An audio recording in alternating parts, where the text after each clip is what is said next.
Hello guys, ഇത് ഞങ്ങൾ അസർബൈജാനിലെത്തിയിട്ടുള്ള second day ആണ്. ഞങ്ങളുടെ മെയിൻ പ്ലാൻ ഷഡാങ്ങിൽ പോകാമെന്നുള്ളതായിരുന്നു. അപ്പോൾ നമ്മൾ എല്ലാവരും കൂടി രാവിലെ തന്നെ റെഡിയായി ഷഡാങ്ങിലേക്ക് പോയി. അപ്പോൾ ഇത് ഞാനും അമ്മും വെറുതെ വണ്ടിയിലുള്ളിൽ നിന്ന് ഒരു ഷോ കാണിക്കാൻ വേണ്ടിയിട്ട് എടുത്തൊരു വീഡിയോ ആണ്, ജസ്റ്റ് ഷോ മാത്രം. അപ്പോൾ ഞങ്ങൾ പോകുന്ന വഴിക്കൊരു സ്ഥലത്ത് നിർത്തിയിട്ടുണ്ടായിരുന്നു.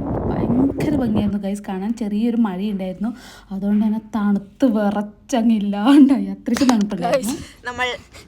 ഞങ്ങൾ ഷഡാങ് പോകുന്ന വഴിയിലൊന്ന് നിർത്തി, പക്ഷെ ഭയങ്കര തണുപ്പ്, മഴയും തണുപ്പും അങ്ങനെ ഞങ്ങൾ ഷഡാങ് എത്തി. അപ്പോൾ ഇതാണ് ഷഡാങ്. ഇത് ഷഡാങ് ഫുള്ളില്ല, ചെറിയൊരു ഭാഗം മാത്രമേ ഉള്ളൂ. അവിടെ കുറേ റൈഡ്സ് ഉണ്ട്, പക്ഷേ മഴ കാരണം ആദ്യം നിർത്തി വെച്ചിട്ടുണ്ടായിരുന്നു. അതുകൊണ്ട് തന്നെ ഞങ്ങൾ ആദ്യം കുറച്ച് ഫുഡ് ഓർഡർ ചെയ്ത് കഴിച്ചു. പിസ ആയിരുന്നു ഗൈസ് മെയിൻ. നല്ല ടേസ്റ്റ് ഉണ്ടായിരുന്നു. പൊതുവെ അമ്മൂന് പിസ ഇഷ്ടമല്ല, പക്ഷേ ഇത് നല്ല ടേസ്റ്റ് ഉണ്ടായതുകൊണ്ട് തന്നെ ഞങ്ങൾക്ക് 4 പേർക്ക് ഇഷ്ടമായിരുന്നു. ഞങ്ങൾ വയറൊക്കെ നിറച്ച് കഴിഞ്ഞ് ഒന്ന് പുറത്തിറങ്ങി നോക്കുമ്പോഴത്തേക്കും മലയൊന്നും കാണാനേ ഉണ്ടായിട്ടില്ല ഗൈസ്. ഫുള്ള് മഞ്ഞ് മൂടിയിട്ടുണ്ടായിരുന്നു. പിന്നെ